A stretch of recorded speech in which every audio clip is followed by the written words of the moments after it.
অনেক দিন পর আমার শাশুড়ি মা রান্না করছে। তো অনেক দিন হলো আজকে তার হাতে রান্না খাইনি, তো আজকে আমাদের রান্না হচ্ছে। মা কি রান্না হচ্ছে আজকে? আলু পটল সয়াবিন দিয়ে ঝোল। আলু পটল সোয়াবিন দিয়ে ঝোল করবে আজকে। দেবো আজকে মনার হাতে রান্না খাবে? ও ও ওরা দু বোন ঠাকুমা বলে না, ওরা মনা বলে। তো দেখা যাক কি রান্না করে আমার শাশুড়ি। তো আমার শাশুড়ি মায়ের হাতের আলু পটলের তরকারি এত সুন্দর হয়, সাদা মাটা রান্না, দারুণ লাগে খেতে, মানে এক পদ দিয়েই খাওয়া হয়ে যাবে, এত ভালো রান্না করে।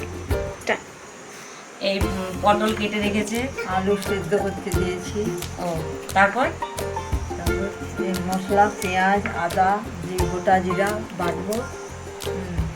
আর এদিকে আমাদের আলু চাকা চাকা করে আলু ভাজা হচ্ছে, কুঁদরি আলু ভাজা হবে আর কি। সয়াবিনটা একটু গরম জলে ফেলবো। সোয়াবিনটা একটু গরম জলে ভেজানো হবে। মোটামুটি সাদা মাটা রান্না খুব টেস্টি হয়, ভালো হয় খেতে।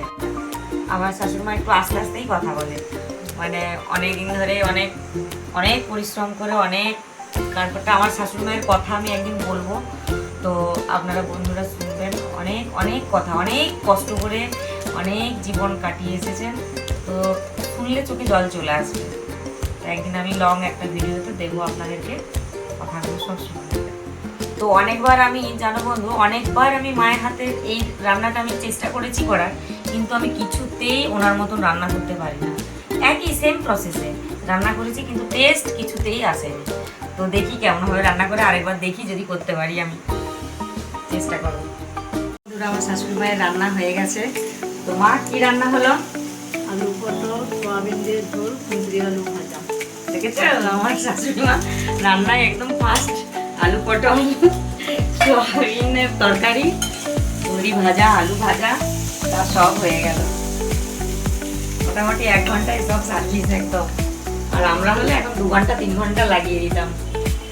আজকে মায়ের হাতে রান্না যা খাবো না। আর একজনকে যে পড়তে বসতে বলেছি বলে ওই যে শুয়ে আছে, পড়বে না, গোড়ালুটি খাচ্ছে মেঝেতে, একদম পড়তে বসে না, পড়ার কথা বলতেই রেগে গেছে। আর এদিকে আমরা দুজনের শাশুড়ি বৌমাই রান্না করছি। আমার শাশুড়ি কিন্তু ভীষণ আমাকে ভালোবাসে, তাই না মা?